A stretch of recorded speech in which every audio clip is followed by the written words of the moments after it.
دنیا میں 206 ممالک 4200 مذاہب، لیکن اللہ تعالیٰ نے ہمیں اپنے حبیب صلی اللہ تعالیٰ علیہ وسلم کا امتی بنایا۔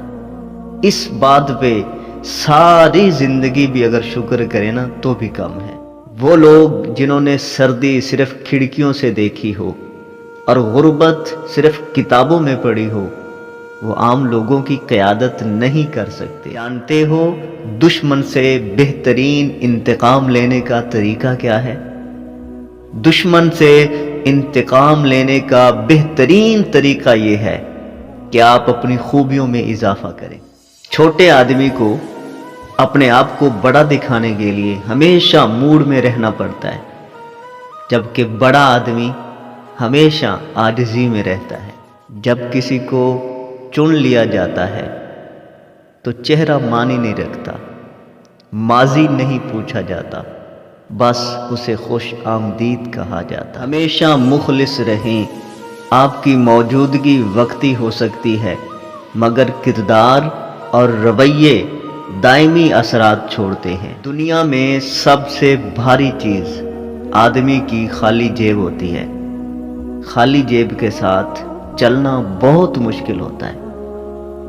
اللہ تعالیٰ کبھی کسی کو کسی کا محتاج نہ کرے۔ زندگی تب بہتر ہوتی ہے جب آپ خوش ہوتے ہیں، لیکن زندگی تب بہترین ہوتی ہے جب آپ کی وجہ سے کوئی دوسرا خوش ہو۔ سگے بھائی سے تھوڑے سے پیسے اور چند فٹ زمین کی خاطر ساری زندگی ملنا جلنا چھوڑ دیتے ہیں، مگر حکمران سارا ملک کھا گئے پھر بھی زندہ باد۔ بزرگ فرماتے ہیں معافی مانگنے والا بہادر اور دلیر انسان ہوتا ہے، بزدل انسان کبھی معافی نہیں مانگ سکتا۔ انسان بڑا ہی سخت جان ہے، جس بات کا تصور بھی نہیں کر سکتا، جب وہ حقیقت بن کر ٹوٹتی ہے تو چپ چاپ برداشت کر لیتا۔ کبھی کبھی ڈھیروں الفاظ ہونے کے باوجود کچھ بولنے کو دل نہیں کرتا، نہ بتانے کے لیے،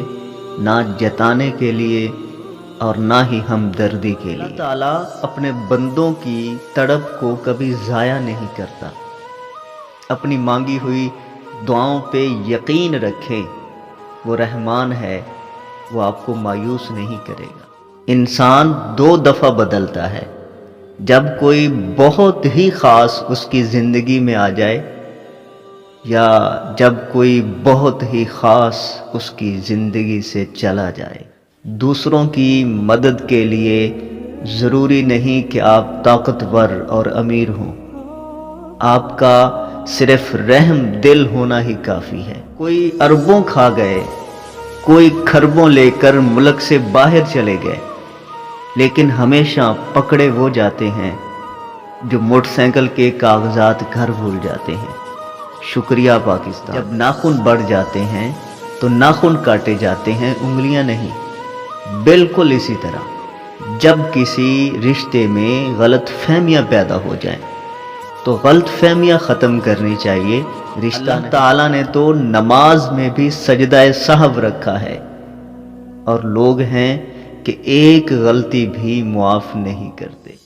رشتے کمزور ہونے کی ایک بڑی وجہ یہ بھی ہے کہ ہم رشتے نبھاتے کم ہیں، آزماتے زیادہ ہیں۔ مولویوں کے سامنے جب امیر کبیر شخص بیٹھے ہوں تو صدقات، خیرات اور زکوٰۃ کا بیان ہوتا ہے، لیکن جب ہم جیسے غریب لوگ بیٹھے ہوں تو قبر، حشر اور دوزخ کا بیان۔ تعلقات کی بنیاد احساس ہے، اور احساس ہمیشہ وہی کرتا ہے جو خود غرض نہیں۔ لوگ سازشیں کرتے ہیں، غیبتیں کرتے ہیں، پیٹھ پیچھے وار کرتے ہیں، لوگ بھول بیٹھے ہیں کہ یہ سارا تماشا اللہ تعالیٰ بھی دیکھ رہا ہے۔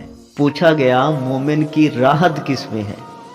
جواب آیا، اگر غفلت ہو گئی ہو تو سجدے میں، اور اگر گناہ ہو گیا ہو تو توبہ میں۔